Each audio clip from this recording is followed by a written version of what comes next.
இலக்கிய நேயர்களுக்கு வணக்கம். நம்ம இலக்கிய சீரியல்ல இன்னைக்கு என்ன சுவாரஸ்யமா பார்க்க போறோம்னா, இந்த எஸ்எஸ்கேயோட சுயரூபத்த வேரோட அழிக்கணும்னு நம்ம கௌதம் போட்ட சதி திட்டத்துல கண்டிப்பா பலியாடா இந்த அஞ்சலியும் இந்த பைரவியும் சிக்கணும்னு நினைக்கிறவங்க மறக்காம இந்த வீடியோக்கு லைக் பண்ணுங்க. ஒரு பக்கம் வந்துட்டு நம்ம கௌதம் வந்துட்டு இந்த எஸ்எஸ்கேவை இன்னைக்கே நான் கொன்னு என்னுடைய ஆத்திரத்தை நான் தீர்த்துக்கிறேன். அவனை வளர விட்டா தானே பிரச்சனை.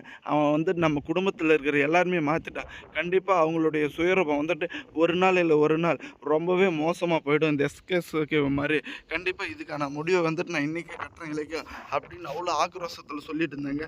ஒரு பக்கம் பார்த்தீங்களன்னா இதெல்லாம் வேணாம் கௌதம், அவன் வந்துட்டு ஒரு சனிய மாதிரி, அவனை தொட்டால் நமக்கு தான் வந்துட்டு பிரச்சனை, அவனை வந்துட்டு கையும் காலமாக எவிடன்ஸோட பிடிச்சி அவனை வந்துட்டு ஜெயிலில் போடலாம் அப்படின்ற மாதிரி ஒரு பக்கம் வந்துட்டு நம்ம இலக்கியமும் நம்ம ஜானகியமும் எஸ்எஸ்கேவோட சுயரூபத்தை சொல்லி நம்ம கௌதமை கண்ட்ரோல் பண்ணுறாங்க.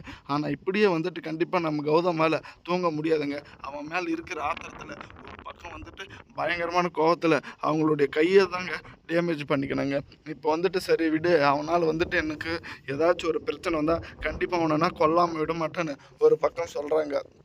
ஆனால் கூடிய சீக்கிரத்தில் பார்த்தீங்கன்னா இப்போயே வந்துட்டு நம்ம எஸ்எஸ்கேவை கொல்றதுக்காக முடிவு வந்துட்டு நம்ம கௌதம் எடுத்துகிட்டு இருப்பாங்கன்னு கொஞ்சம் கூட நம்ம இலக்கை எதிர்பார்க்குங்க. வீடு தேடி இந்த எஸ்எஸ்கேவை கழுத்தை பிடிச்சி தரன்னு இழுத்து, உன்னால தான் என் குடும்பம் இப்படி ஆச்சு, உன்னால தான் நான் வந்துட்டு இப்படி ஏமாந்து நடுத்தெருவில் நின்றுட்டு இருக்கேன், நீ சொன்ன ஒவ்வொரு வார்த்தையும் எனக்கு வந்துட்டு ஆணியில் குத்தின மாதிரி இருக்கு, கண்டிப்பாக உன்னை வந்துட்டு நான் உண்டில் நாக்க போகிறேன்னு ரொம்பவே வந்துட்டு ஆக்ரோஷமாக பேசிட்டு இருக்காங்க. ஒரு பக்கம் வந்துட்டு கண்டிப்பாக இந்த ஒரு கம்பெனியோட பேரை வந்துட்டு இந்த தாக்ஷாயணி பேரில் மாற்றணும்னு இந்த எஸ்எஸ்கே முடிவு பண்ணிட்டாங்க.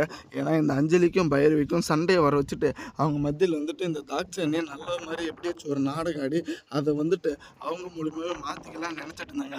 ஆனால் வந்துட்டு அது கண்டிப்பாக இந்த ஒரு ஜென்மத்தில் நடக்க போகிறது கிடையாதுங்க. ஏன்னா அதுக்கு முன்னாடி நம்ம கௌதம் இருந்துக்கிட்டு இவங்க ரெண்டு பேரும் உண்டெல்லாம் நாக்கணும்னு ஒரு முடிவே கட்டிட்டாங்க.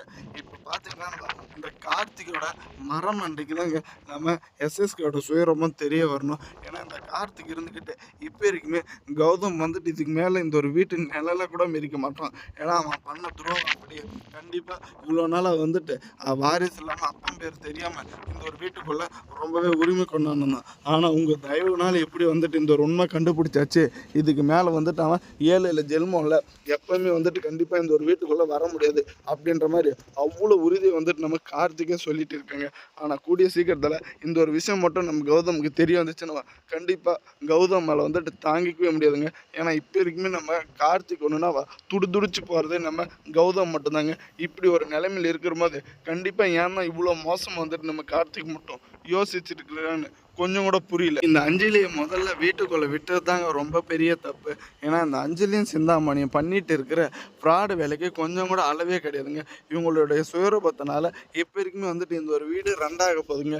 ஏன்னா ஆரம்பத்துலேருந்து இப்போ வரைக்கும் இந்த அஞ்சலி வந்துட்டு எப்படியாச்சும் அந்த ஒரு வீட்டில் இருக்கிற பணத்தை எல்லாம் ஏமாற்றணும்னு நினச்சிட்டு இருக்காங்க.